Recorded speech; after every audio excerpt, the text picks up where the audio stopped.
من الشيطان الرجيم. بسم الله الرحمن الرحيم. الحمد لله رب العالمين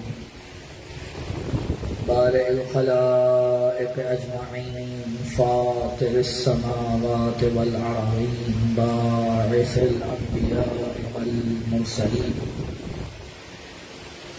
ثم الصلاة والسلام والتحية والإكرام على سيدنا ومولانا أبي القاسم المصطفى محمد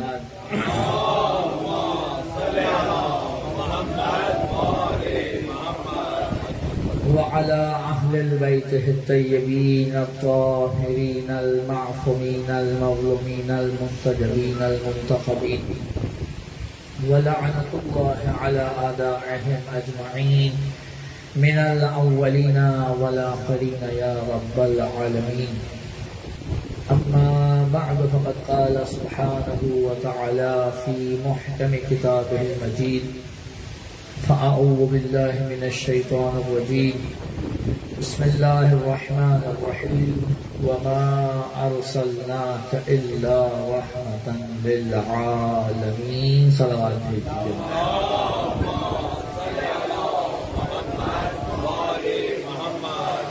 اپنی حاجات کی قبولیت کے لیے، امام وقت کے ظہور میں تعجیل کے لیے، جہاں کہیں مومنین و مومنات آباد ہیں ان کی عزت، مال، جان آبرو کی حفاظت کے لیے، جتنے افراد نے بھی دعا کی التماس کی ان کی حاجات کی قبولیت کے لیے، بانیان مجلس کی توفیقات میں اضافے کے لیے، اور جو مومنین مرحوم ہو چکے ان کی بخشش و مغفرت اور بلندی درجات کے لیے بآواز بلند صلوات نائب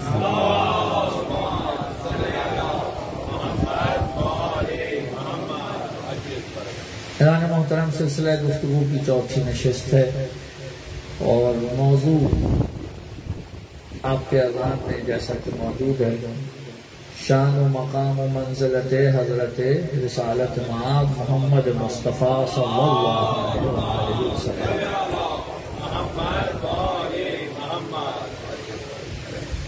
گفتگو کل جو افراد موجود تھے وہیں سے شروع کرنے لگا ہوں جہاں سے کل چھٹی تھی. کل آپ کے سامنے عرض کیا تھا کہ عصمت دو حصوں میں تقسیم ہوتی ہے. ایک عصمت علم سے متعلق ہے اور ایک عصمت عمل سے متعلق ہے. اور وہ شخص جسے عصمت علمی حاصل نہ ہو اسے عصمت عملی حاصل نہیں ہو سکتی، کیونکہ جب تک جس چیز کا علم رکھتا ہے وہ ہر قسم کی مشکل سے محفوظ نہ ہو، اس وقت تک جو عمل میں ہونا چاہیے وہ محفوظ نہیں ہو سکتا. بھئی آپ کو کوئی خبر دے دے جا کے، توجہ فرمائیں گے حضرات، آپ کو کوئی شخص آ کر خبر دے دے اور آپ اس خبر کو درست سمجھ لیں اور اس خبر پہ عمل کر لیں، اور عمل کرنے کے بعد معلوم ہو کہ وہ خبر تو درست نہیں تھی، تو کیا ہوگا؟ چلیے میں اور اس کو آسان کرنے کی کوشش کرتا ہوں. ایک قاضی کسی کی جھوٹی گواہی کی بنا پہ کسی کو سزائے موت سنا دے، گو کہ قاضی کو کوئی گناہ نہیں ہوا. توجہ فرمائیں گے حضرات، یہ نہ سمجھے کوئی کہ قاضی نے اگر سنا دی تو اگر بعد میں پتا چلا کہ گواہی جھوٹی تھی تو خدا قاضی کو پکڑ لے گا. نہیں، قاضی کا کام ہے گواہی پہ فیصلہ سنانا. لیکن اگر قاضی نے کسی کی جھوٹی گواہی پر کسی کو سزائے موت سنا دی اور اسے قتل کرنے کے بعد پتا چلا کہ جناب اس نے جو گواہی دی تھی یہ تو جھوٹی تھی، تو وہ شریعت میں اس قاضی کے اوپر، یوں کہوں شرعی عدالت میں اس قاضی کے اوپر کوئی کیس نہیں چلے گا، لیکن بہرحال ضمیر کی عدالت میں وہ خود کو ملامت ضرور کرے گا. یہ کیا ہو گیا؟ کیونکہ خدا اس سے کہہ رہا ہے کہ میں تجھے نہ کوئی گناہ دوں گا نہ میں تجھ سے کوئی استفسار کروں گا، تو نے وہی کیا جو تجھے کرنا چاہیے تھا، تجھے جو علم حاصل ہوا تو نے اس کی بنا پر فیصلہ دیا، اور چونکہ وہاں پر تو کسی تعصب کا شکار نہیں ہوا یا کسی ایک طرف رشوت لے کر اپنا میلان ظاہر نہیں کیا، لہذا ہم تجھ سے کچھ نہیں پوچھیں گے۔ لیکن مسئلہ تو ہو گیا نا۔ کیا آپ سمجھتے ہیں کہ اسی طرح سے دین میں بھی چل سکتا ہے؟ دیکھیے عام بندے کے لیے خدا نے یہ رکھا کہ چلو جتنا تمہیں علم ہے، جس پہ تمہیں یقین ہے، اس کی بنا پہ ہم تم سے بات کریں گے، اور جو تمہارے حیطہ اختیار سے باہر ہے اس پہ بات نہیں کریں گے۔ لیکن دین کے معاملے میں بالخصوص اس مقام پہ جہاں دین خدا نے رسول کے ذریعے ہم تک بھیجا، وہاں پر خدا نے اس چیز کو اٹھا دیا، خدا نے وہاں کوئی دقیقہ فرو گزاشت نہیں کیا، وہاں پر خدا نے کوئی ایسی ہلکی سی بھی لکیر نہیں چھوڑی کہ بعد میں کوئی آ کر کہے کہ ہو سکتا ہے رسول کو نہ پتا ہو، اور رسول نے یہ بات کر دی وہ کہا نہیں، اگر رسول کے علم پہ ذرا بھی قدغن لگی تو یہ میرے دین پر قدغن ہوگی، اور اگر دین پہ قدغن ہوئی تو خدا کی ذات مجروح ہوگی۔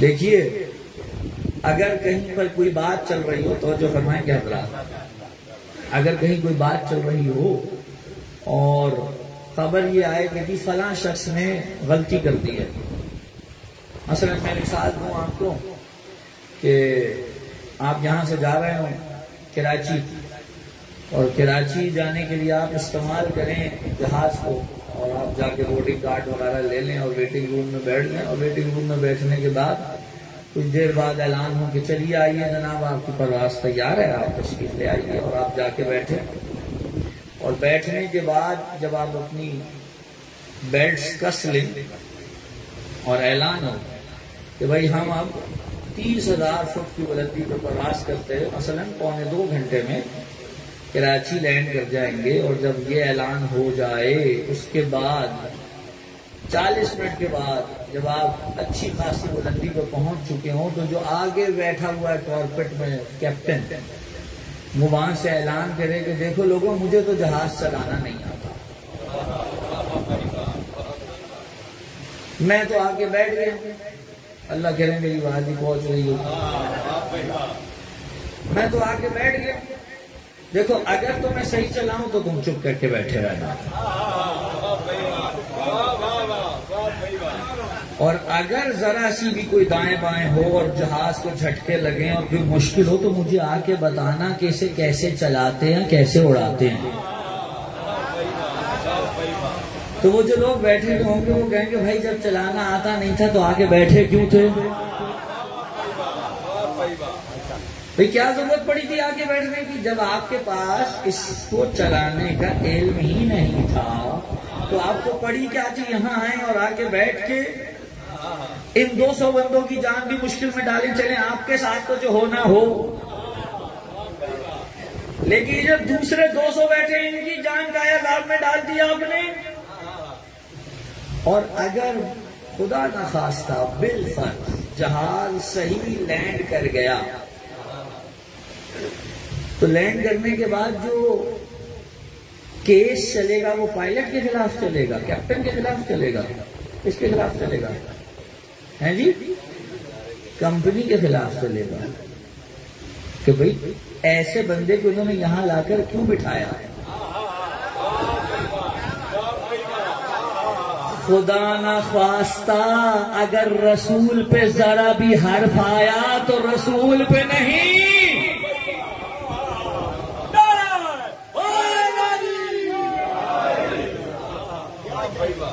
یہ حرف کس پہ آئے گا، سوال کس پہ اٹھے گا؟ اس ذات پر کہ جس کی طرف سے اس کو معین کیا گیا ہے۔ اس لیے حضور رسول وہ ذات ہیں کہ جن کا دفاع کرنا یوں بھی ضروری قرار پاتا ہے، اگر رسول کا دفاع کریں گے تو آپ خدا کا دفاع کر سکتے ہیں، اگر رسول کی سیرت کے برابر ہے. صلوات بھیج دیجئے محمد والا.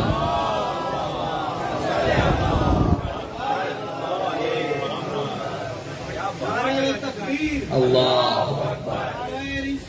یا رسول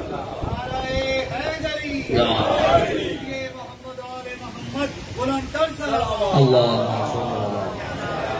رسول پہ کوئی حرف نہیں آنا چاہیے،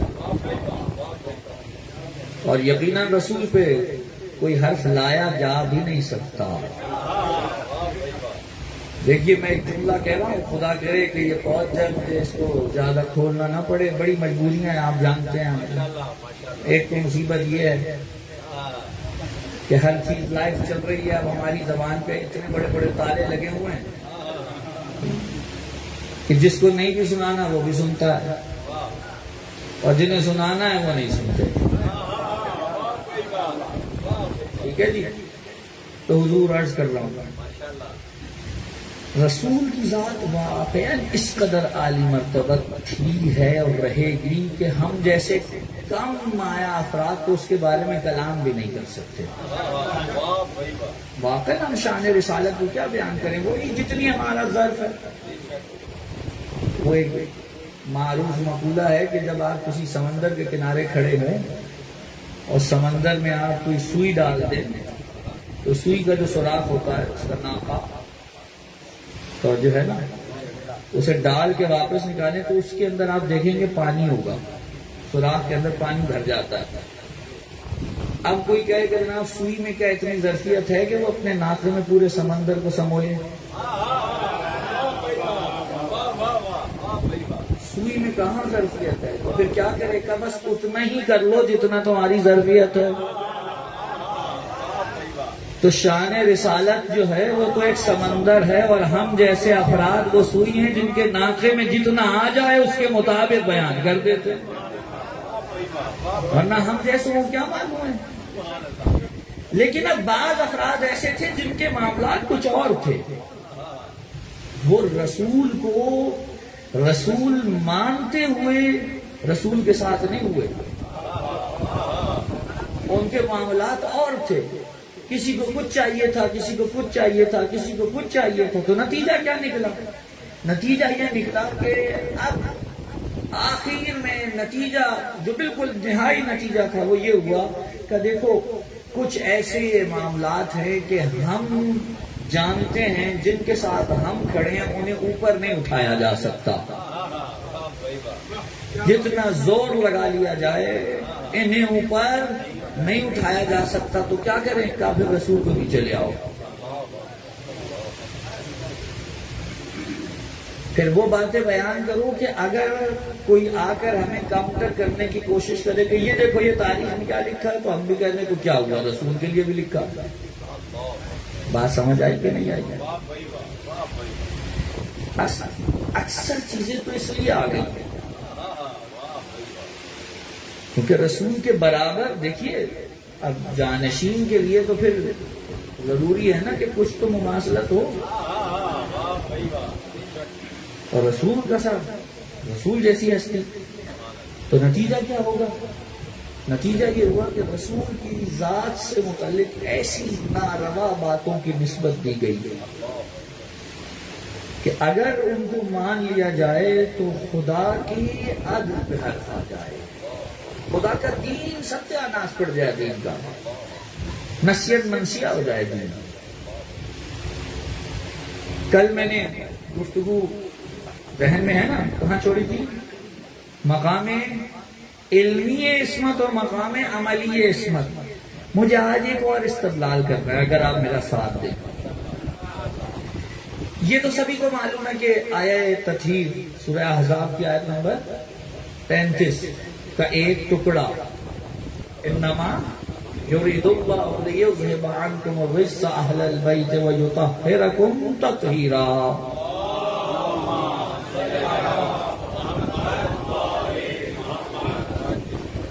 بہرحال اس آیت کے اندر بڑے مطالب ہیں، وہ میں نے بیان نہیں کرنے. میں ایک اپنے موضوع پہ استدلال کرنا اور آگے بڑھنا. مجھے یاد آ رہا ہے کہ شاید 1 سال یا 2 سال پہلے جامع المنتظر میں 5 مجالس بھرپور آیت تطہیر پہ ہو چکی ہے. اگر وہ ریکارڈنگز کہیں پڑی ہوں تو آپ اس کی طرف بھی کر سکتے ہیں.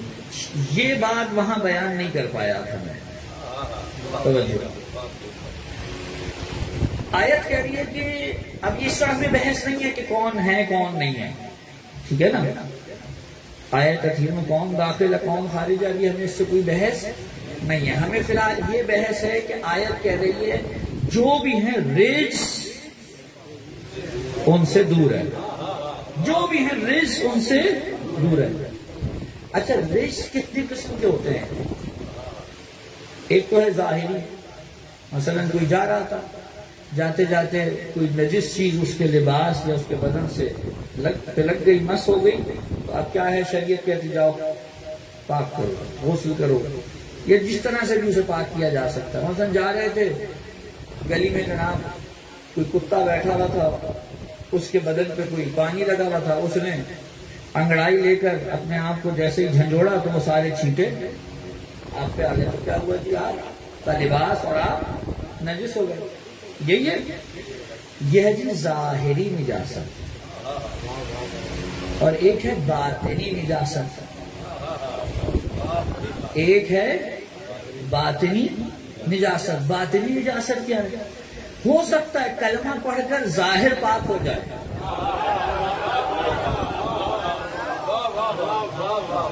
بھئی کافر نجس ہے کہ نہیں ہے؟ پسینہ اس کا نجس ہے.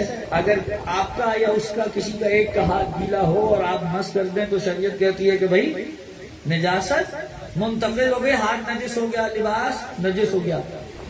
یہ کافر آ کر اگر ظاہری طور پر کلمہ پڑھ لے، شہادتین جاری کر دے، پاک ہو گیا. لیکن یہ ظاہری طور پہ تو ہوا ہے، باطن میں بھی ہوا یا نہیں اس کی خبر نہیں ہے. بات ہے واضح ہے بھئی. کئی ایسے کلمہ پڑھ رہے لیکن باطن پاک ہوا یا نہیں پتا. نہیں میں غلط بات کر رہا ہوں کیا بھئی؟ ہم کسی کی حد تک عزت نعوذ باللہ نہیں کر رہے ہیں، ہم تو ایک سیدھی سی بات کر رہے ہیں. منافق کو آپ کیا کہیں گے؟ آپ سورہ منافقون قرآن میں ہے کہ نہیں ہے؟ تو یہ کب سے شروع ہوئی بھئی؟ سورہ منافقون کہاں نازل ہوئی ہے؟ رسول کے زمانے میں ہوئی نا، رسول کے بعد تو نازل نہیں ہوئی. قرآن رسول کی زندگی میں ہی نازل ہوا ہے. رسول کی زندگی کے بعد اگر نازل ہو تو قرآن تو نہیں ہو سکتا کم از کم.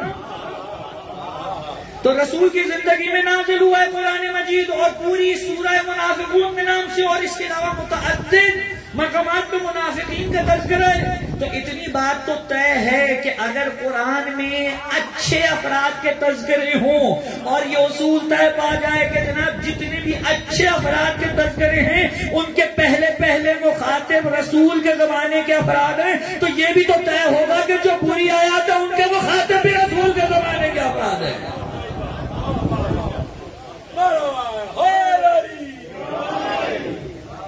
یہ بھی تو طے ہوگا نا. یہ کون سی بات ہے کہ نہیں ان کے لیے صرف اچھی؟ بالکل اس زمانے میں نازل ہوئی. تو اب منافق کی کیا پہچان ہے بھائی؟ منافق کی کیا پہچان ہے؟ وہ ظاہر کرتا ہے کہ میں مسلمان ہوں لیکن باطن میں اس کے کفر ہے. یعنی کیا مطلب؟ ظاہر پاک ہو گیا لیکن باطن پاک نہیں ہوا. جتنے بھی منافقین ہیں سب ظاہر میں پاک ہیں لیکن اندر مشکل ہے، اندر نجاست ہے. اب جو آیت کہہ رہی ہے، بہت توجہ چاہ رہا ہوں، آیت کہہ رہی ہے ہم نے الرجس الف لام جنس کا ہر قسم کے رجس سے دور رکھا. تو یہ کوئی ظاہری رجس کی بات ہو رہی ہے؟ بھائی ظاہری رجس دور ہو سکتا ہے پانی سے، باطنی رجس کو دور کرنے کے لیے بڑی ریاضت چاہیے. وہ فقط ایک دفعہ ڈبکی لگانے سے یا پانی ڈالنے سے پاک نہیں ہوتا، اس کے لیے ریاضت کرنی پڑتی ہے. اور آج آ کر ہم سے لوگ بھیڑ رہے ہیں، بات کر رہے ہیں، چلیے یہ بھی ایک جملے میں کہہ دوں، پھر جملہ دنیا ہمیں کہہ رہی ہے شیعہ جو ہے نعوذ باللہ منافق ہیں. بھئی کیا منافقت کر دی کہ آپ لوگوں کے یہاں تقیہ حلال ہے؟ توجہ فرمائیں، آپ لوگوں کے ہاں تقیہ حلال ہے؟ ہاں ہے. تو اگر یہ آپ کے یہاں حلال ہے تو یہی تو منافقت ہے. خدا کی قسم میں تو حیران ہو جاتا ہوں. مطلب یہی نہیں سمجھ میں آ رہی کہ تقیہ میں اور منافقت میں کیا فرق ہے؟ بھائی منافقت میں زبان پر اسلام ہوتا ہے، دل میں کفر ہوتا ہے. تقیہ میں دل میں ایمان ہوتا ہے، ظاہر میں کچھ اور ہوتا ہے. اور کرتے ویسے سبھی ہیں، یہ کرتے سب ہیں ماشاءاللہ. کوئی ایسا نہیں ہے جس نے اپنی پوری زندگی میں کبھی تقیہ نہ کیا ہو، لیکن ماننے کو تیار نہیں. بھائی آپ نام اس کا جو چاہیں مرضی رکھ لیں، ہمیں نام سے مسئلہ تھوڑی ہے. آپ جو چاہے نام رکھ لیں، اس کا عمل تو وہی ہو رہا ہے. تو بہرحال اب بات کس پہ ہو رہی ہے جی؟ رزق پر. توجہ ہے نا. اب میں آپ کو وہ جملہ کہنے لگا ہوں جو سامعین کو خطیب کی زبان سے سننا بہت اچھا لگتا ہے. اب وہ کیا ہوتا ہے جی؟ تھوڑا تھوڑا آگے تشریف لے آئیں، کیونکہ جب تک وہ جملہ سنتے نہیں آتے نہیں ہیں خود سے. صلوات پڑھ لیجئے محمد والے محمد پر.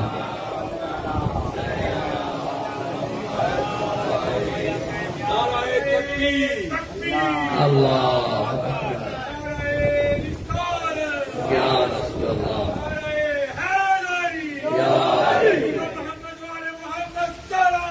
اللہ.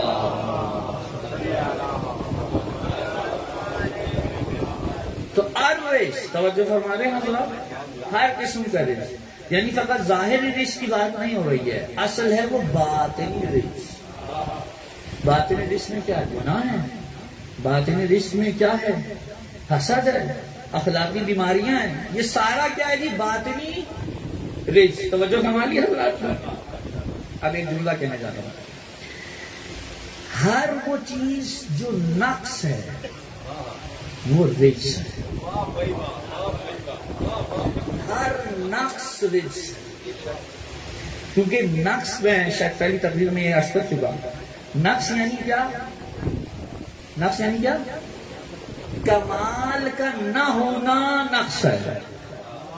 نقص کوئی خود سے وجود نہیں رکھتا ہے کہ آپ کے نقص کا وجود ہے، نہیں. نقص یعنی کمال کا نہ ہونا. جب آپ کہیں سے کمال کو حذف کر دیں یا کہیں سے کمال ختم ہو جائے تو پیچھے جو چیز بچتی ہے وہ عدم کمال، اور عدم کمال کو نقص کہتے ہیں. تو جو بھی نقص ہے وہ رزق ہے. اور قرآن کیا کہہ رہا ہے؟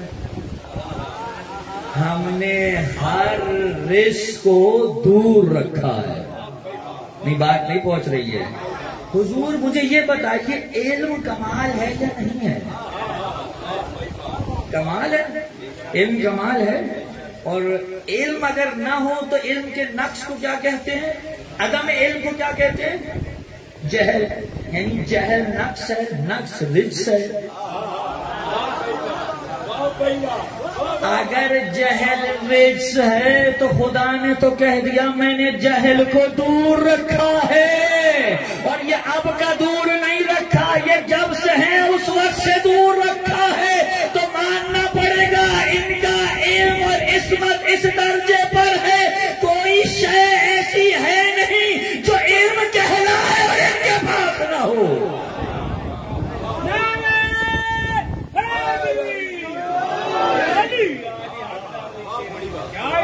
کیونکہ اگر ایک موقع پر بھی توجہ چاہوں گا، کسی ایک شے کے بارے میں اگر آپ کہیں توجہ کہ یہ علم ہے، یہ ایک چیز علم ہے، اور آپ کہیں کہ یہ ان اہل بیت کے پاس نہیں ہے، تو فوراً سے آ گیا جہل. اس ایک چیز سے تو جہل آ گیا نا. اور جہل ہے نقص، اور نقص ہے رزق. اور خدا کہہ رہا ہم نے تو ہر رزق سے دور رکھا ہے. تو یہاں کوئی نقطہ ایسا نہیں ہے کہ جو علم کی تعریف پہ پورا اترے اور یہاں نہ ہو. یہ بات ہوئی آیہ تطہیر سے. اور اب چلیے وہاں ذرا تھوڑا عقلی استدلال بھی ہو جائے. پروردگار نے کہیں سے تو خلقت کا سلسلہ شروع کیا ہوگا. بھائی دیکھیے آپ کوئی یہ نہیں کہہ سکتا، عقلی طور پہ میں بات کر رہا ہوں، کوئی یہ نہیں کہہ سکتا سب کچھ ایک ساتھ ہو گیا. کوئی کہہ سکتا ہے؟ نہیں کہہ سکتا. سارے ایک ساتھ ہوتے تو پھر ماں باپ دادا دادی نانا نانی کا کیا چکر ہے؟ توجہ ہے کہ نہیں؟ مراتب ہیں، درجات ہیں. سب سے نیچے عالم مادہ جس میں ہم آپ رہ رہے ہیں، اس سے اوپر اور عالم ہے، عالم ملکوت ہے، عالم جبروت ہے، عالم لاہوت ہے. مجھے اس طرف نہیں جانا. ٹھیک ہو گیا؟ یہ عالم ہے. یہ سب سے پست ترین عالم ہے جس میں ہم رہ رہے ہیں، عالم مادہ. اور خدا یہی چاہتا کہ اس پست ترین عالم سے تم ایسے اپنی جان چھڑاؤ کہ تم یہاں رہتے ہوئے وہاں سے رابطہ قائم کر لو. اور جیسے ہی یہاں رہتے ہوئے وہاں سے رابطہ قائم ہوگا تو تم یہاں رہے ہوگے لیکن پورے عالم میں خدا کے اسماء و صفات کے مظہر بن جاؤ گے.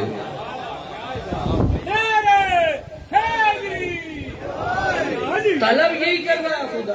بھئی یہی تو امتحان ہے. ہمارا مسئلہ پتہ کیا ہے؟ ہم ہر چیز کو ایک اکائی کے طور پہ دیکھ رہے ہیں. مثلا کچھ چھن گیا، مال چھن گیا کا امتحان ہے. اچھا اور کیا ہے؟ خدا نہ خواستہ کسی کی اولاد چلی گئی، امتحان ہے. اچھا اور کیا ہوا؟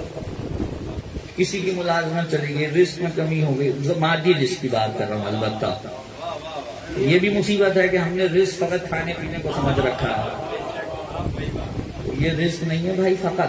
فقط یہ نہیں ہے، یہ تو کم ترین رزق ہے. آپ جب کہتے ہیں اللہم ارزقنا زیارت الحسین وشفاعت الحسین، یہ زیارت و شفاعت حسین رزق ہے. ہر وہ شے جس کی انسان کو اپنے رب سے احتیاج ہے، وہ ہر شے رزق ہے. ہر شے رزق ہے.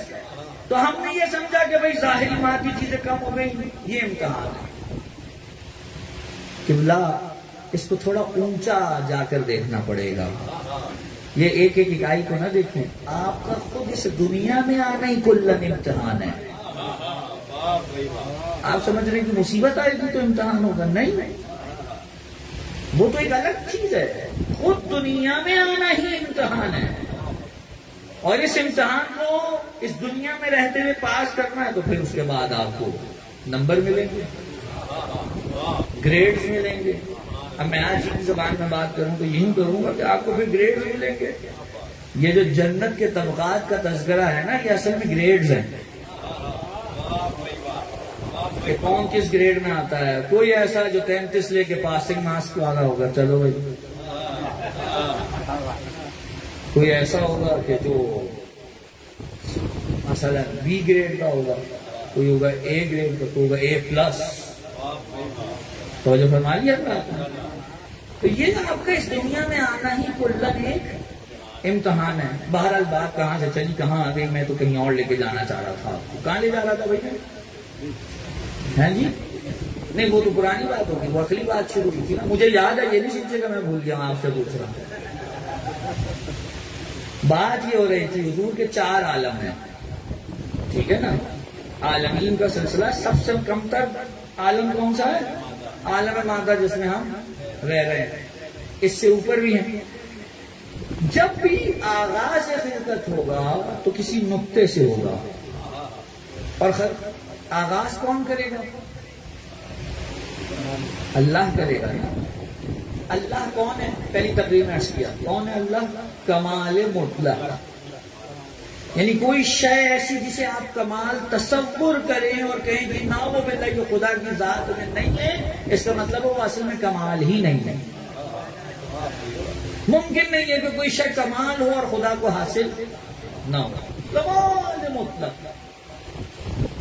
ہر شے جسے آپ کمال کہیں وہاں. اب یہ میں شے ہر شے یہ بھی جو کہہ رہا ہوں یہ بھی معذرت چاہتا ہوں. یہ یہاں جملے بول رہا ہوں، مجھے پتا ہے ذات خدا کے لیے یہ جملے بھی کسی طور اس کی حقیقت کو پہنچانے کے لیے کافی نہیں ہے. لیکن ابھی کیا کریں، ہماری زبان کی مجبوری ہے، یہ کہنا پڑے گا. وہ کمال مطلق. حضور جب کمال مطلق ہے تو اب جو بھی صادر ہوگا جو پہلا نقطہ صادر ہونا چاہیے اس کمال مطلق سے، تو ہونا تو یہ چاہیے کہ اگر کمال مطلق ہے، توجہ اب عقلی بات ہو رہی ہے، یہ عقل کہتی ہے کہ اگر کمال مطلق سے کوئی شے براہ راست خارج ہو اور صادر ہو تو وہ کمال ہی ہونی چاہیے. کیوں؟ میں عرض کرتا ہوں کیونکہ اگر اس میں کوئی نقص آ جائے تو وہ نقص اصل میں اس کا نہیں ہوگا، وہ پلٹے گا اس طرف جہاں سے صادر ہو رہا ہے. بھئی آپ کسی کے ہاں جائیں اور آپ جا کر وہ آپ سے کہیں آئیے تشریف لائیے، آپ جا کے بیٹھ گئے، آپ جس صوفے کرسی پہ بیٹھے معلوم ہوا کہ جیسے ہی آپ تشریف فرما ہوئے ملنے لگے. آپ نے کہا کہ اصغر بھائی آپ نے کیسا صوفہ بنوایا ہے؟ تو کہا کہ قبلہ کیا ہو گیا؟ یہ تو عجیب ہے، بیٹھے تو ہلتا ہے، یا تو اس کے نیچے کوئی چیز رکھ دیجیے کہ نہ ہلے. کہا نہیں قبلہ بھی نیا تو بنوا کے لائے ہیں، کل ہی تو آیا، آپ آ کے دیکھ لیجیے کیا مسئلہ ہے. اب انہوں نے بھی دیکھا تو کہا ہاں قبلہ لگ رہا ہے اس کی ایک ٹانگ چھوٹی بڑی ہو گئی ہے. تو اب جب پتا چل گیا کہ اس کا ایک پایا چھوٹا رہ گیا ہے، اب یہ کیا کریں گے؟ جس نے بنایا اسے بلائیں گے یا اس صوفے سے کہیں گے بھائی تیری ایک ٹانگ چھوٹی کیوں ہے؟ کس سے پوچھیں گے؟ بنانے والے سے. تو اگر بنانے والے سے پوچھیں گے تو پھر یہاں کیا ہوگا؟ اچھا نہیں ایک اور مسئلہ کر دوں، یہ نہ ہو کہ مصیبت پڑ جائے بعد میں کوئی اور کوئی کہے کہ جی ہم ساروں کا صانع اور خالق کیا خدا نہیں ہے؟ اور عالم مادہ کی بات کر لیں، باقی نقص تو چلے ایک طرف چھوڑ دیں، ہم اب عالم مادہ کی بات کریں. ہم نے دیکھا ہے کئی ایسے بچے پیدا ہوتے ہیں جو ناقص الخلقت ہوتے ہیں، خدا سب کو محفوظ رکھے. پیدائشی طور پہ کسی کی آنکھ نہیں ہے، کسی کا کان نہیں ہے، کسی کی باں نہیں ہے، کسی کی ٹانگ نہیں ہے، کسی کے پیر کا مسئلہ، ہزارہ مسائل. تو کیا ان بچوں کا خالق خدا نہیں ہے؟ صانع کون ہے ان کا؟ اللہ ہی تو ہے، اور کون ہے؟ تو اگر ہر نقص بنانے والے کی طرف پلٹتا تو ان بچوں کے بارے میں کس سے پوچھیں؟ اللہ سے پوچھیں. اور اگر ان میں نقص آ گیا ہے تو ہم اللہ سے کہیں اللہ تمہیں ناقص کیوں بنایا، یا نعوذ باللہ تجھ میں نقص تھا؟ نہیں. میرے جملے پہ توجہ فرمائیں حضرات، میں نے نہیں کہا ہر بننے والے کا نقص، میں نے کہا وہ جو براہ راست صادر ہوگا. اگر براہ راست صادر ہو تو چونکہ بیچ میں کوئی واسطہ نہیں ہے اس لیے نقص نہیں آ سکتا، لیکن اگر بیچ میں واسطے آ جائیں تو ان واسطوں کا نقص آگے آ سکتا ہے. ان واسطوں کا جو نقص ہے وہ آگے آ سکتا ہے. ہمارے جسم کے اندر واسطہ کون ہے؟ ماں باپ، ان کے ماں باپ، ان کے ماں باپ. تو اگر جسم میں کوئی نقص آ رہا ہے تو چونکہ بیچ میں واسطے ہیں اس لیے نقص آ رہا ہے. براہ راست جو صادر ہوگا اگر کمال مطلق سے صادر ہو تو پھر نقص نہیں آ سکتا، کمال ہی کمال ہوگا. تو جہاں کمال ہی کمال ہو، یہ جو خدا نے کہا نا کہ میں نے وش سے دور رکھا ہے، یہ اس لیے کہا ہے کہ کوئی نقص آ ہی نہیں سکتا، کمال ہی کمال ہے.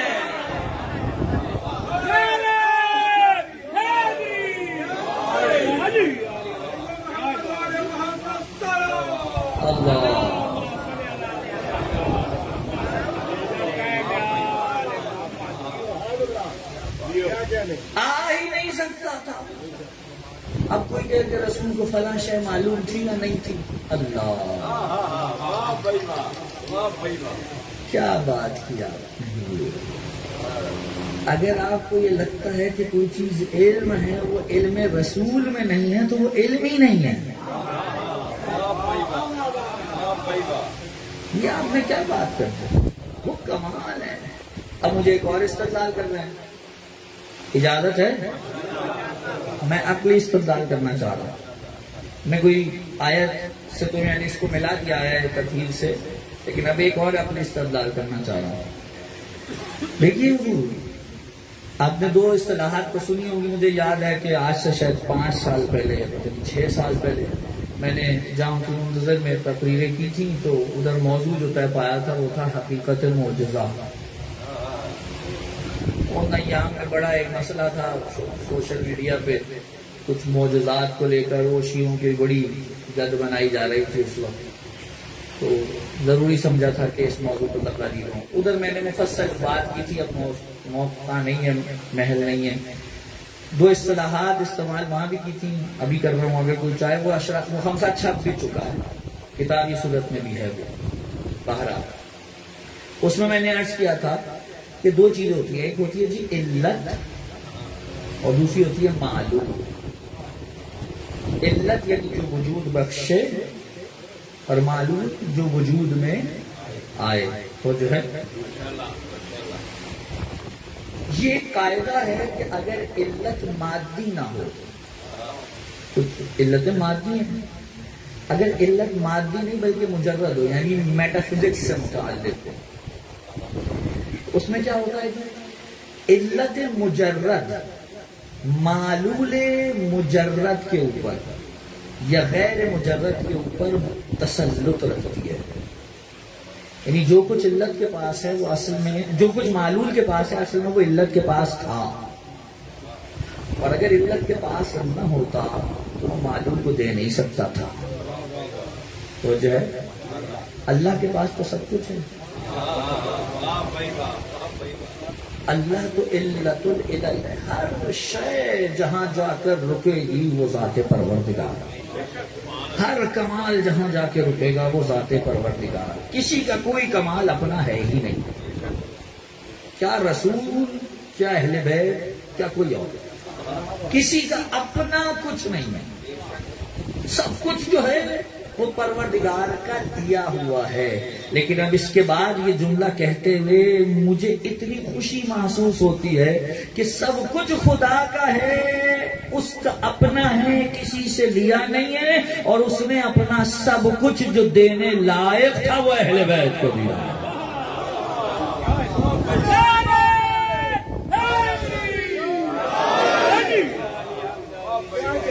کیونکہ دیکھیے بخل تو ہے نہیں نا، دیکھیے بخل وہاں ہوتا ہے جہاں بندے کے پاس یا تو کوئی چیز نہ ہو، اور اگر ہو تو اسے یہ خدشہ ہو دے دیا تو ختم ہو جائے گا۔ خدا کے ہاں نہ یہ مسئلہ ہے کہ کچھ ہے نہیں، نہ یہ مسئلہ ہے کہ دے دیا تو ختم ہو جائے گا۔ خدا عجیب قسم کا مالک ہے، وہ سب کچھ جسے دے رہا ہے وہ خود اس کی ملکیت ہے۔ توجہ ہے، یہ فقہی حکم بھی ہے، اگر مالک ہو اور ایک کوئی غلام ہو تو غلام کے پاس جو کچھ ہے وہ اصل میں کس کا ہے جی؟ مالک کا۔ مالک چاہے اس میں تصرف کر سکتا ہے۔ اب تو وہ موقع نہیں رہ گیا نا کہ غلام کنیزوں کا دور ہو، لیکن فقہی کتابوں میں اب بھی یہ چیزیں موجود ہیں ساری، تو وہ اس پہ حق رکھتا ہے۔ اسی طریقے سے یہاں پر تو اب اللہ کون ہے جی؟ علت بات واضح ہو رہی ہے، سب کچھ اس کا اپنا۔ دیکھیے باقی جس کے پاس بھی ہے نا اپنا کچھ نہیں ہے، کوئی بھی ہو اپنا کچھ نہیں ہے، دیا اس نے۔ اب یہ الگ بات ہے کہ کس کو کتنا دیا ہے، مجھے میری ظرفیت کے مطابق دیا ہے، اور محمد و آل محمد کو ان کی ظرفیت کے مطابق دیا ہے۔ دیکھیے میں اپنی ظرفیت کی اگر بات کروں تو میں بتا دیتا ہوں آپ کو کیا معاملہ۔ میں ایسا کم ظرف ہوں کہ اللہ اگر مجھے کچھ عطا کرتا ہے تو جو تھوڑا سا بھی دیا میں اسی کو سمیٹ کے بیٹھ جاتا ہوں، اور اللہ آل محمد کو جو عطا کرتا ہے وہ آگے لوٹا دیتے ہیں۔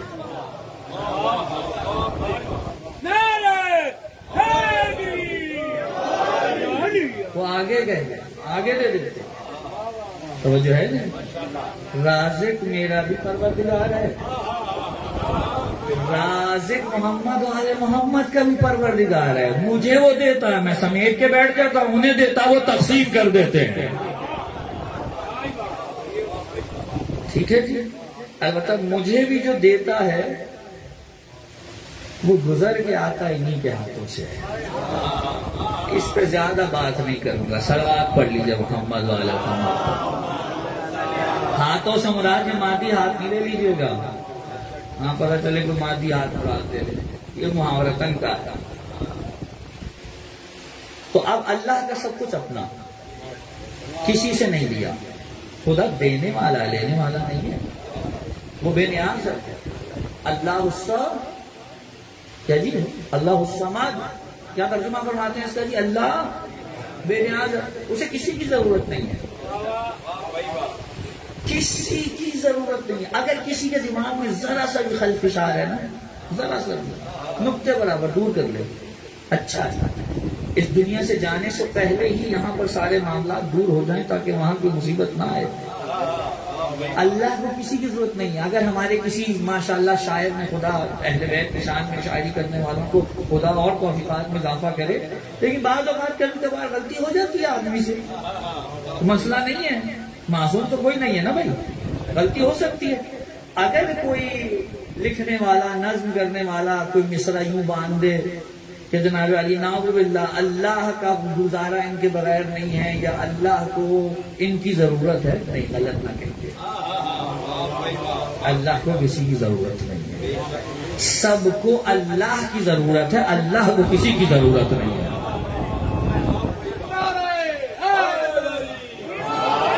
اللہ بے نیاز ہے، سب کو اللہ کی ضرورت ہے، اللہ کو کسی کی ضرورت نہیں ہے. چاہے محمد والے محمد ہوں، چاہے فرشتے ہوں، چاہے جنات ہوں، چاہے دیگر انسان ہوں، سب کو اللہ کی ضرورت ہے، اللہ کو کسی کی ضرورت نہیں ہے. لیکن اس کے باوجود جب وہ اپنے بندوں کو نوازنا چاہتا ہے تو بے نیاز ہوتے ہوئے بھی بیچ میں جس واسطے کو رکھتا ہے وہ محمد والے محمد ہے.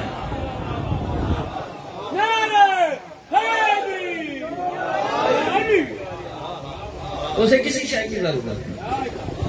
سب کو جو اس نے دینا ہے وہ پہلے ان کے پاس آئے گا، اس کے بعد آگے جائے گا.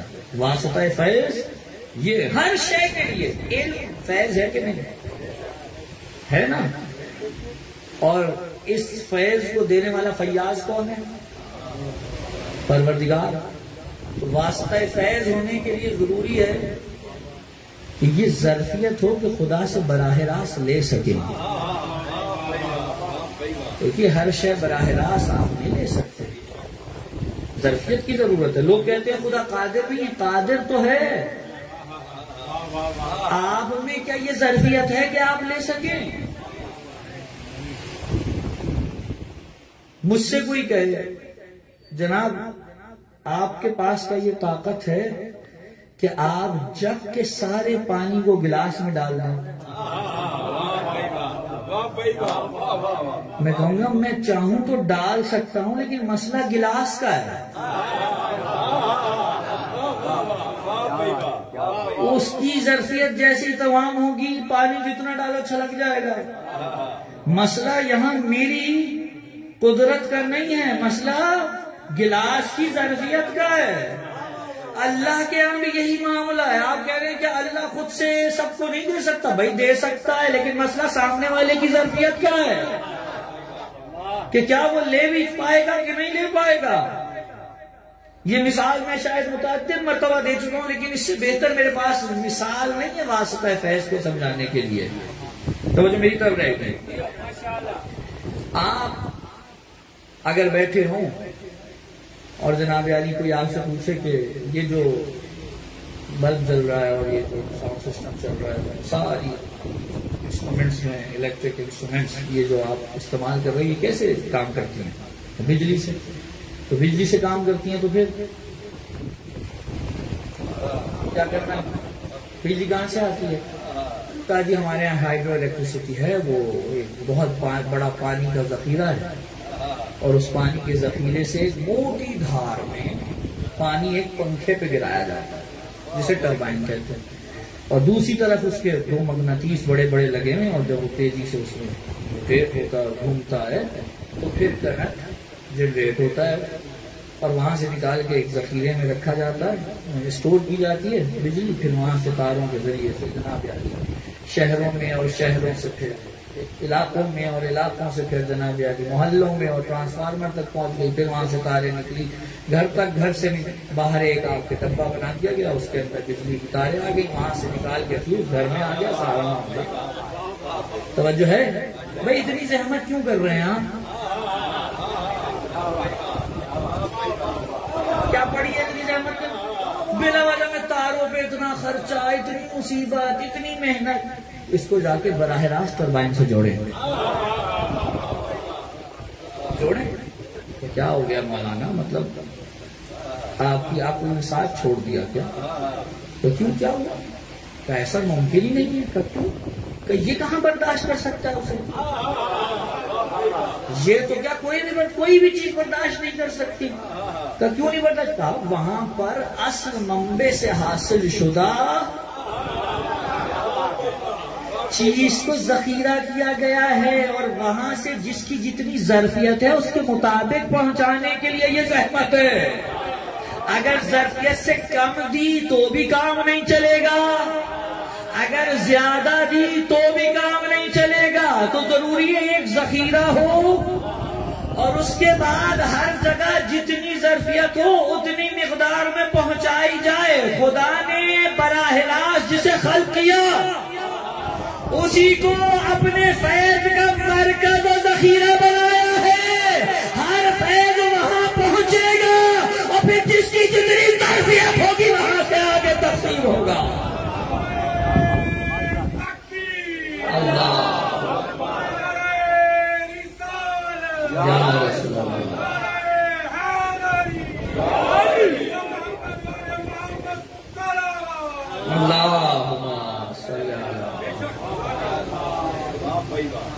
یہ پودا لگا میرے سامنے ابھی ہے، کس چیز کا ہے یہ؟ کس چیز کا ہے؟ لیمو کا پودا جی، توجہ ہے؟ لیمو کا پودا۔ اب جناب ہوا یہ کہ یہ گملے میں لگا ہوا تھا، اور اسکر بھائی نے اندر رکھ لیا کہ بھائی ڈرائنگ روم میں اچھا لگے گا، تھوڑی گرینری ہو جائے گی، رکھ لیا اندر۔ اور جب اندر رکھا تو بعد 10-12 دن بھول گئے پانی دینا، نہیں دے سکے پانی، اور جب پانی نہیں دے سکے تو ایک دن جو آئے تو دیکھا کہ پتے جو ہیں وہ پیلے ہو گئے، مرجھانے لگے۔ اب پیلا کیا ہو رہا ہے؟ پتے ہو رہے ہیں نا۔ انہوں نے جا کر پانی لائے، سرنج میں بھرا، اور پتے کو پانی دینا شروع کر دیا۔ پتا زندہ ہوگا؟ کب ہوگا؟ تب پانی جڑ میں ڈالو گے تو خود بخود پتوں تک پہنچ جائے گا، اور اگر پتے پہ ڈالتے رہو گے تو پتا کبھی زندہ نہیں ہوگا۔ اس وجود کی جڑ وہ ہے جو اول مخلوق ہے، ممکنات کی جڑ اول مخلوق ہے۔ خدا نے اگر کسی بھی مخلوق تک اپنا فیض پہنچانا ہو وہ براہ راست پتے کو نہیں دے گا، وہ جا کر جڑ کو دے گا، پھر وہاں سے آگے بات چلے گی۔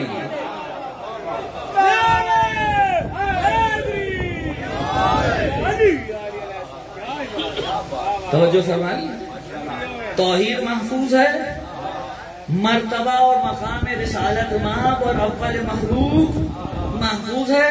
توجہ فرما لی حضرات نے؟ وہ علت العلل ہے، اس کے بعد جو معلول ہے یعنی اول مخلوق وہ اللہ کی نسبت سے تو معلول ہے، لیکن اب اس کے بعد جو مخلوقات آئیں گی ان کے لیے وہ علت ہے۔ بھائی توجہ فرمائے حضرات، ان کے لیے وہ علت ہے، اور علت العلل پروردگار ہے۔ ان کے بعد جو آ رہے ہیں ان کے لیے یہ علت ہے۔ علت اگر مجرد ہو تو معلول پر حاوی ہے، اگر حاوی ہے تو جو کچھ معلول کے پاس ہے وہ علت کے پاس خود بخود ہے۔ تو جو چیزیں ان کی معلول ہوں یہ خود ان سے نہ واقف ہو، یہ کیسے ممکن ہے؟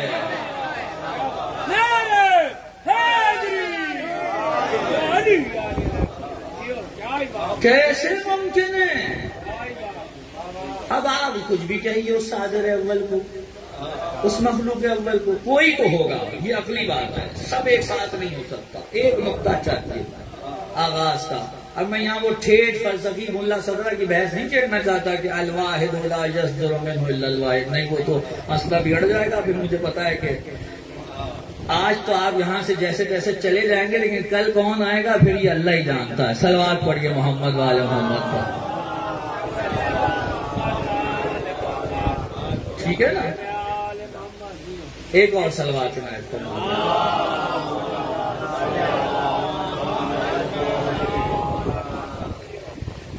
تو یہ ہے معاملہ۔ اب ایسا نقطے کی بات جو سارا یہ مقدمہ تھا، اب ہے نتیجہ۔ جس ذات کے اندر اس قسم کا کمال ہو کہ جو براہ راست صادر ہوئی ہو اس چشمہ فیض باری سے، یعنی فیاض سے، اس کے بارے میں کوئی آ کر کہے نعوذ باللہ یہ نقص تھا، کیسے قبول کر لیں؟ نہیں کر سکتے ہم قبول، ممکن نہیں ہے۔ اس جسم کے اندر ہو سکتا ہے کوئی مسئلہ ہو، توجہ فرمائیں بھائی۔ دیکھیے رسول اللہ تشریف لے کے جا رہے ہیں، اور اگر کوئی شخص آ کر نعوذ باللہ من ذالک رسول اللہ کے ہاتھ پہ تلوار مارے اور رسول اللہ اس وقت کوئی معجزہ ظاہر نہ کریں تو ہاتھ کٹ جائے گا، کٹے گا یا نہیں کٹے؟ امام حسین کے کٹا یا نہیں کٹا بھائی؟ کٹ گیا نا۔ تلوار ماری کر کے مولا علی کے فرق اقدس تو تلوار تو نہیں کٹ گیا۔ دندان مبارک رسول کے اگر اس روایت کو قبول کریں، کیونکہ اس میں اختلاف پایا جاتا ہے بہرحال کہ رسول اللہ کے دانت شہید ہوئے تھے یا نہیں ہوئے تھے، یہ ایک الگ بحث ہے، اس کو مجھے نہیں جانا، لیکن بہرحال اگر کوئی قبول کر لیا اور رسول کے بارے میں نہ بھی کرے تو ائمہ تو دیگر موجود ہیں ہی، صحیح نا؟ ہمارے لیے تو اولنا محمد وآخرنا محمد وکلنا محمد، توجہ ہے نا، ایک ہی نور ہے۔ تو جب ہمارے لیے یہ ثابت ہے تو ایک کا بھی اگر مل جائے تو باقیوں کے لیے بہت بخود سرایت کر جائے گا۔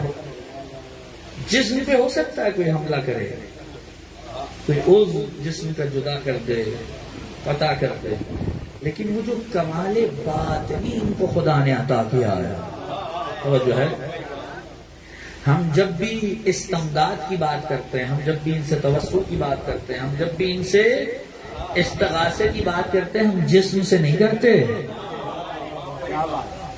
بھائی، ہم نے جسم سے نہیں کیا، کیونکہ ان کا جسم ہمارے لیے بہت متبرک ہے۔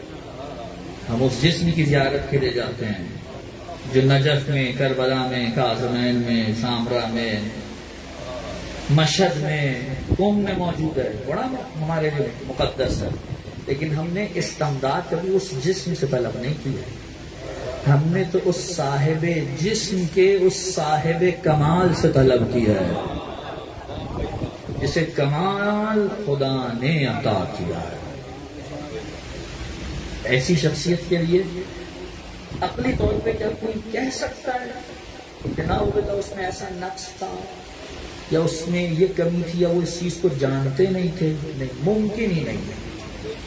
ہر وہ شے جو ان کے بعد ہے تا قیامت سب جانتے ہیں، ہر شے کا علم ہے۔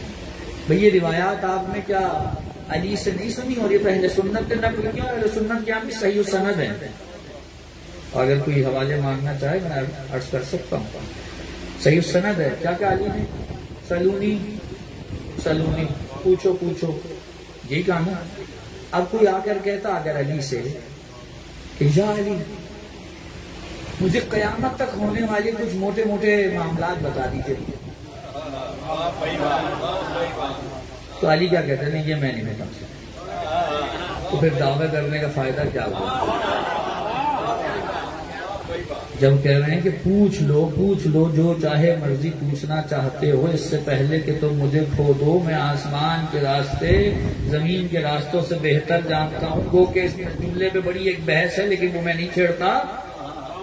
تو جب یہ کہہ دیا تو اس کا کیا مطلب ہے؟ کچھ بھی پوچھ سکتے ہیں، تو قیامت تک کے لیے پوچھ سکتے ہیں۔ تو پھر یہ کون کہہ رہا ہے کہ انہیں یہ نہیں معلوم تھا اور وہ نہیں معلوم تھا؟ اگر معلوم نہیں ہوتا تو اپنے جملے میں یہ کہنا چاہیے تھا نا بھی دیکھو یہاں تک پوچھنا، اس کے بعد نہیں پوچھنا. بھئی خود ائمہ نے کہا ہمیں خدا نے قیامت تک آنے والی چیزوں کا علم عطا کیا ہے. تو جس نبی کے وسیع ایسے ہوں ان اوصیاء کا نبی کیسا ہوگا؟ بھئی حضرت سلمان نبی بیٹھے ہیں اور کہا کہ مجھے تخت بلقیس چاہیے، اور قرآن نے کہا کہ ایک جن کھڑا ہوا کہ میں آپ کے اس دربار کے برخاست ہونے سے پہلے لے آؤں گا، کہ میں اس سے بھی قبل چاہیے. تو اب قرآن نے نام نہیں لیا، صفت بیان کی. صفت کیا کی؟ اس کے پاس کتاب کا کچھ علم تھا. وَعِنْدَهُ عِلْمٌ مِّنَ الْكِتَابِ، اس کے پاس کتاب کا کچھ علم تھا. گفتگو چل رہی تھی، چشم زدن میں پلک جھپکنے سے بھی پہلے کہ لے آؤں گا، اور ابھی بات ہو رہی تھی کہ آ گیا. امام نقی علیہ السلام سے کسی نے پوچھا آقا یہ جو کام ہوا، یہ جو آصف ابن برخیہ نے کیا، کیا یہ حضرت سلمان خود نہیں کر سکتے تھے؟ کیا بالکل کر سکتے تھے؟ تو کہا پھر دوسرے سے کیوں کروایا؟ کیا وہ چاہتے تھے دنیا میرے وسیع کی قوت دیکھے؟ تو جب سلمان نبی کے وسیع کی قوت سمجھ میں آ جائے کہ جس کے پاس کتاب کا کچھ علم تھا، تو پھر علی کی قوت دیکھو جس کے بعد کوئی کتاب کا علم، اور اس کے بعد پھر محبت کی قوت دیکھو.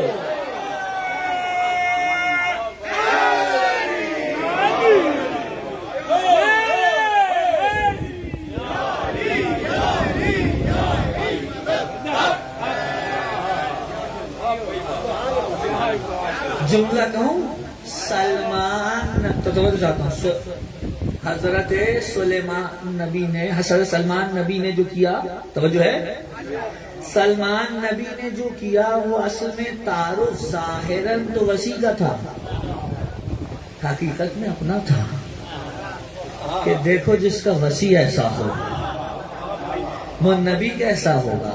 ہم بھی یہی کہتے ہیں علی کو دیکھو، جب علی کی بلندی دماغ میں آئے تو سوچو جس کا یہ وسیع ہے پھر اس کا کیا مقام. واقعاً رسول کے مقام و منزلت کو تو علی جانتے ہیں. ہم تو وہ کام کر رہے ہیں جو سمندر میں ڈالی ہوئی ایک سوئی کا ناکہ کرتا. صلوات بھیج دیں.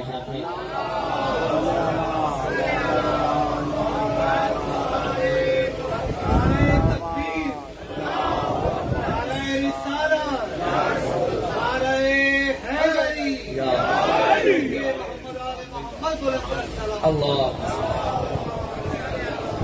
رات بازی ہو گئی، پورا گھنٹہ ہو گیا. سلیمان نبی نے تعارف کرایا اپنے وسیع. اور آپ یہ بھی دیکھ لیجئے کہ یہاں پر خدا نے نام نہیں دیا، نہ وسیع سلیمان کا نہ وسیع محمد کا.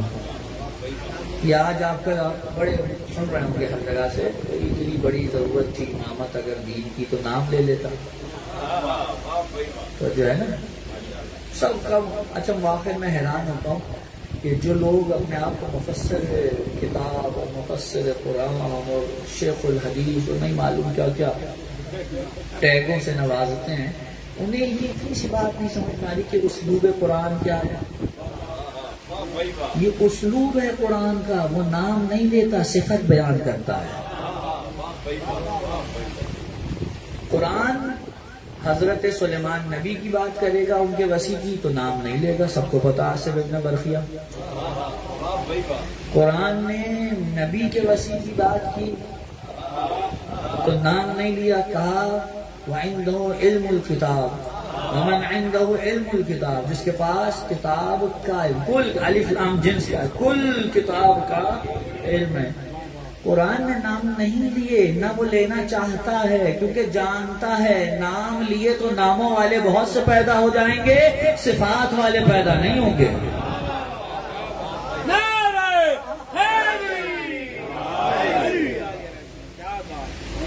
نام رکھ دیجیے آپ کسی کا. خدا کہہ رہے جملہ پہنچے. علی کی کتنے نام تھے کہ نہیں؟ لوگوں نے رکھے، رکھ لیجیے آپ، کیا فرق پڑتا ہے. لیکن علی کی صفات پیدا ہو سکی؟ ہو سکی؟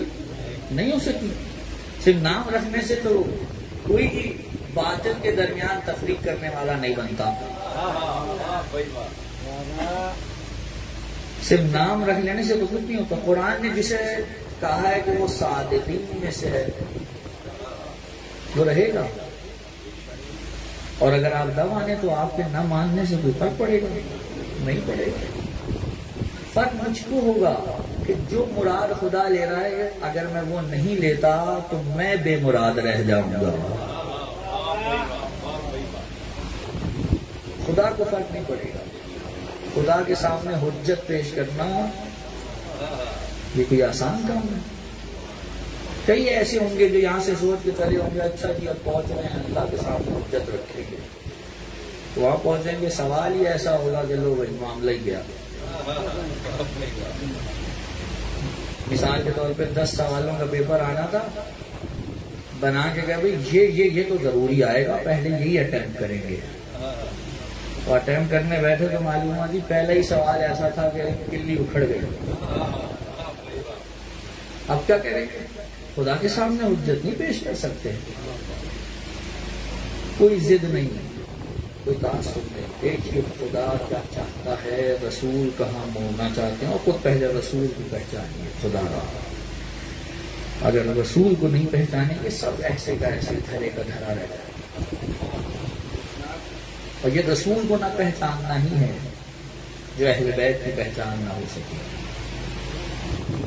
اگر صحیح معنوں میں رسول کو پہچانا جاتا اہل بیت رسول کو کبھی ایسے نہ چھوڑا جاتا. آج جب میں آیا تو میرا بھائی یہاں پر ایک سلام پڑھ رہا تھا اور وہ سلام اس بچی کے بارے میں تھا جس کی عمر کم تھی، مسائل زیادہ تھے. مجھے اجازت دے میں اس بچی کا تذکرہ کرنا چاہتا ہوں تاکہ حسین کے دل کی سکون کا باعث بنے.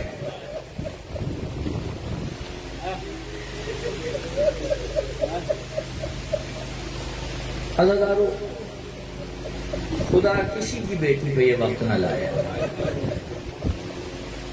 کسی کی زندگی موت خدا کے ہاتھ میں ہے. کوئی نہ اسے ڈال سکتا ہے، نہ آگے لا سکتا ہے، نہ پیچھے لے جا سکتا ہے. لیکن جو کسی کے ہاتھ میں ہوتا ہے وہ جانتے ہیں کیا ہے؟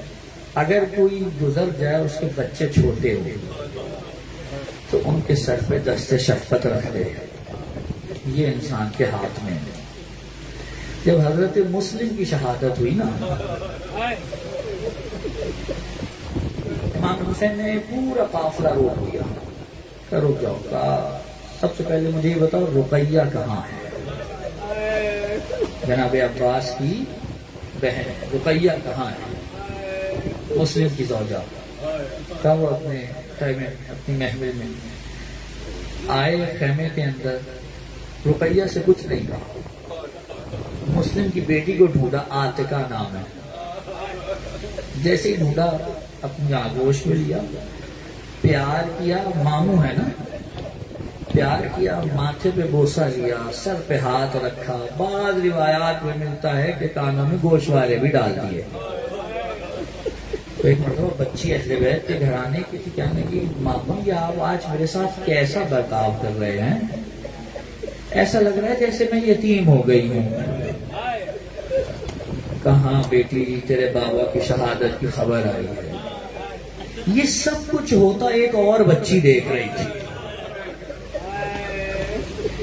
اس کے دماغ میں آ گیا ہوگا کہ جب کوئی یتیم ہو جاتا ہے تو جو آنے والے ہوتے ہیں وہ اس کے سر پہ دست شفقت بھی رکھتے ہیں، اس سے پیار سے بات بھی کرتے ہیں. لیکن اس بچی کو کیا پتا تھا یہاں بابا جائے گا تماچے لگنا شروع ہو جائیں گے، بابا جائے گا تازیانے لگیں گے، گوشوارے چھدیں گے.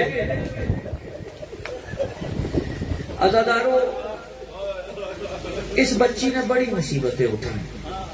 میں ایک روایت نقل کروں گا، سادات غیر سادات سب سے معذرت کے ساتھ کہتے ہیں کہ شام کے زندان میں یہ بچی اکثر رویا کرتی تھی اور بھائی کے ساتھ، کیونکہ سید سجاد کہتے ہیں قید خانہ اتنا چھوٹا تھا کہ میں اپنی پھپھیوں کے ساتھ بیٹھ نہیں پاتا تھا، تو چونکہ تنہا مرد تھا اس لیے جب دن ہوتا تھا تو میں اس جگہ سے نکل کے دروازے کے پاس جا کے بیٹھ جایا کرتا تھا۔ قید خانے میں یہ بچی بھائی کے پاس جا کے بیٹھتی اور جب دیکھا کہ پرندے اڑتے ہوئے جا رہے ہیں تو پوچھ لیا بھیا یہ کہاں جا رہے ہیں؟ کہا بیٹا یہ اپنے بچوں کے لیے دانے پانی کا بندوبست کرنے جا رہے ہیں۔ بچی خاموش۔ شام کو پھر آ کے بیٹھی، اب پھر آتے ہوئے دیکھا، کہا اب یہ کہاں جا رہے ہیں؟ کہا یہ اپنے گھر جا رہے ہیں۔ کہا بھیا کیا ان کا بھی گھر ہوتا ہے؟ ہاں بیٹا ان کا بھی گھر ہوتا ہے۔ کہا بھیا ہمارا بھی تو ایک گھر ہے، کیا ہم جائیں گے؟ میرا جی کہتا ہے شیخ سید سجاد دل میں کہتے ہوں بچی سب جائیں گے مگر تو نہیں جائے گی۔ بس ایک دن اس بچی کی حالت بڑی خراب تھی، کہتے ہیں کہ زندان میں بڑی مشکل سے پھوپھی نے سلایا اور کچھ لمحے کے لیے سوئی۔ جناب زینب نے کہا دیکھو بڑی مشکل سے سوئی ہے میری بچی، اب کوئی شور نہ کرے۔ عزادارو بچی سوئی کچھ دیر کے لیے اور اچانک سے اٹھی اور اب جو رونا شروع کیا تو آواز یزید کے محل تک۔ ہوا کیا؟ خود بھی رو رہی ہے، دوسروں کو بھی رلا رہی ہے، کہتی جا رہی ہے پھوپھی اماں مجھے بابا چاہیے، پھوپھی اماں مجھے بابا لا کے دیجئے۔ پھوپھی کہہ رہی ہے بیٹی تجھے تو پتا ہے نا تیرے بابا کا بدن کربلا کی زمین پہ رہ گیا، سر یزید کے خزانے میں رکھا ہے۔ کہا نہیں پھوپھی اماں میرے بابا ابھی تو آئے تھے، یہیں میرے پاس بیٹھے ہوئے تھے، مجھے کہہ رہے تھے اے بیٹی بس تیری مصیبتوں کے دن ختم ہوئے، ہم تجھے لینے آ گئے ہیں۔ اور اب ایک کوہرام برپا۔ عزاداروں مجھے معاف کرنا، یہ جملہ اگر میں نے آنکھوں سے نہ پڑھا ہوتا میں نقل نہیں کرتا۔ جب کوہرام برپا ہوا محل تک آواز گئی، رات کا ضبط تھا۔ کہا یہ کیا ماجرا ہے؟ کہا وہی بچی جو بڑا یاد کرتی ہے نا حسین تو آج اس کی حالت بڑی مزمحل ہے، تو کیا کیا جائے؟ کہ سر بھیج دو چپ ہو جائے گی۔ اب یہ ذاکر مجھے نہیں پتا کہاں سے پڑھتے ہیں، کہتے ہیں سر حسین آیا، سجاد نے لیا، پھر کہا بہنا یہ لے لو۔ میں نے نہیں پڑھا، تو میں نے پڑھا مجھے معاف کرنا، جملہ یہ ہے وہاں لفظ ہے اطرحا، الف تو ہے رے ہے۔ جانتے ہیں اطرح کا کیا مطلب ہے؟ اطرح کا مطلب ہے بالوں سے پکڑ کر سر حسین کو سکینہ کی گود میں پھینک دیا گیا۔ بچی کی آغوش میں سر کو پھینکا گیا، بچی نے سر اٹھایا، اپنا چہرہ باپ کے چہرے پہ رکھا اور کہا بابا اب آ گئے نہ جانے نہیں دوں گی۔ بابا یہ کس نے مجھے یتیم کر دیا؟ یہ کون ہے جس نے آپ کے گلے کی رگوں کو کاٹ دیا؟ بابا یہ آپ کا چہرہ خون آلودہ کیوں ہے؟ بابا مجھے تماچے مارے، بابا میرے گوشوارے چھٹ گئے۔ عزاداروں بچی کی آواز ہلکی ہوئی، پھر اور دھیمی، پھر اور دھیمی، اور اب آواز آنا رک گئی۔ جیسے کہ آواز آنا بند ہوئی نا، ایک مرتبہ زینب نے کہا اب میں اٹھ کے ذرا بچی کی گود سے اپنے بھائی کا سر لے لوں، میری بچی سو گئی۔ اے بیویوں دیکھو اب شور نہ ہو، اب اپنے گریے کو تھامو۔ سب یہ سمجھ رہے ہیں سکینہ سو گئی۔ ایک بیمار اٹھا، اپنے بیڑیوں کو تھاما، کہا انا للہ و انا الیہ راجعون۔ پھوپھی میری بہن سو گئی لیکن قیامت کے دن اٹھنے کے لیے عزاداروں مجھے معاف کرنا، یہ روایت مجھے ایک اور پڑھنی ہے، ایک منزل اور ہے۔ عزاداروں بچی سو گئی، اہل حرم چلے گئے، مختار نے قیام کیا، خولی پکڑا گیا، خولی سے پوچھا مختار نے یہ بتا تو نے کیا کیا؟ اس نے کہا دیکھو میں نے کسی کو قتل نہیں کیا۔ تو کہا پھر تو نے کیا کیا؟ کہا جب میں پہنچا نا تو خیموں کو لوٹا جا رہا تھا، میں پہنچا میں نے کیا دیکھا، ایک مستور کھڑی ہے، سب بیبیوں کی چادریں چھن گئیں، کوئی اس کی چادر کی طرف ہاتھ نہیں بڑھاتا۔ میں نے پوچھا یہ کون ہے؟ آواز آئی ہاذہی بڑی زینب بنت علی، یہ علی کی بڑی بیٹی زینب ہے، کہا یہ کام میں کروں گا۔ میں آگے بڑھا، میں نے اپنے نیزے کی یعنی سے چادر اتارنے کی کوشش کی، لیکن زینب نے بڑی مضبوطی سے تھام رکھا تھا۔ جب چادر نہیں چھوڑی، میں نے اپنی پشت سے تازیانہ نکالا اور اب جو برسانا شروع کیا، زینب کے ہاتھ سے چادر چھٹی، آواز آئی واپس عزادارو مختار زمین پہ بیٹھ گیا کر، کہا تو کہتا ہے تو نے کچھ نہیں کیا، اور تو نے کیا کیا؟ بس آخری جملہ میرے اندر اور ہمت نہیں ہے۔ عزاداری نے کہنے لگا، میں رضا چھین کے لوٹ رہا تھا، میں نے دیکھا میرے سامنے سے ایک بچی گزر رہی تھی، اس کے کانوں میں گوشوارے تھے، میں آگے بڑا گوشوارے لے لوں، پھر میں نے سوچا بچی سے کہتا ہوں اتار کے دے دے، پھر خیال آیا اتارنے میں وقت لگا کوئی اور نہ چھین لے، میں نے بچی کو مہلت نہیں دی، میرے گوشوارے میں ہاتھ ڈال کر اتنی تیزی سے کھینچا، بچی منہ کے بڑے دلیل میں۔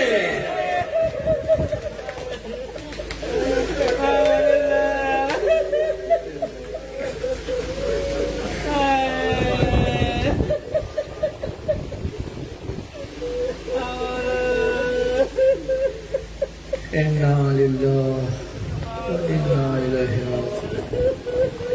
پروردگار امام زمانہ کے ظہور میں تعجیل فرما، ہمیں ان کے امان و انصار میں شامل فرما، میرے مالک اہل بیت کی در سے وابستہ رہے، پروردگار شفاعت محمد و آل محمد سے بہرمند فرما، میرے مالک گناہ کبیرہ و صغیرہ سے درگزر فرما، بحق محمد و آلہ الطاہرین۔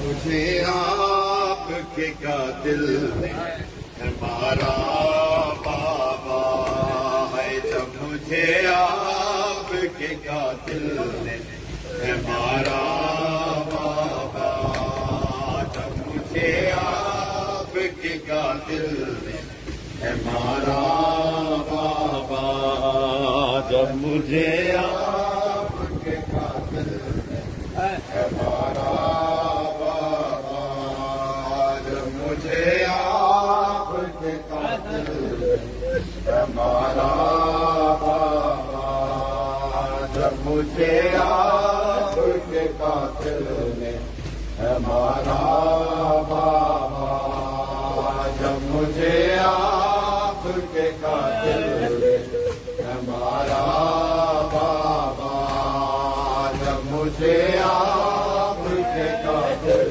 نے ہمارا بابا، جب مجھے آپ کے قاتل نے ہمارا بابا، جب مجھے آپ کے قاتل نے ہمارا بابا، آئے ہر تماچے بے سکینہ نے، ہر تماچے بے سکینہ نے پکارا بابا، جب مجھے آپ کے قاتل نے ہمارا بابا، جب مجھے آپ کے قاتل نے ہمارا بابا، مجھے بالوں سے پکڑ کر ہے تماچے مارے، مجھے بالوں سے پکڑ کر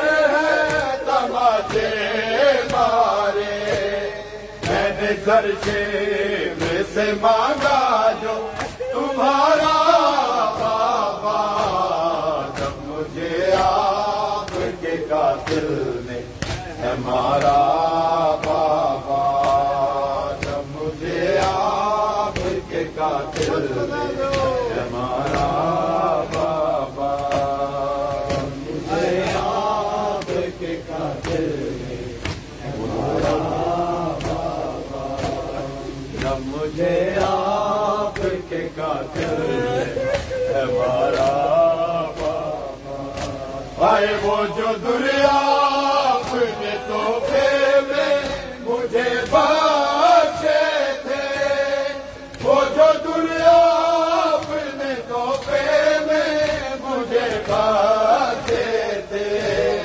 ان کو بے دردی سے ظالم نے اتارا بابا، جب مجھے آپ کے قاتل نے ہے مارا بابا، مجھے آپ کے قاتل نے ہے مارا بابا، مجھے آپ کے قاتل نے مارا بابا، ہائے ساتھ راہواروں کے دوڑایا گیا ہے مجھ کو، ساتھ راہواروں کے دوڑایا گیا ہے مجھ کو، دور زخموں سے بدن میرا ہے سارا بابا، جب مجھے آپ کے قاتل نے ہے مارا بابا، سب مل کے مجھے آپ کے قاتل نے ہے مارا بابا، مجھے آپ کے قاتل نے ہے مارا بابا، ہائے آپ کے سینے پہ آرام سے سونے والی، آپ کے سینے پہ آرام سے سونے والی، سو کے اب خاک پہ کرتی ہے گزارا بابا، جب مجھے آپ کے قاتل نے ہے مارا بابا، یا حسین یا حسین محمد محمد صلوات صلی علی محمد، السلام علیک یا نبی اللہ،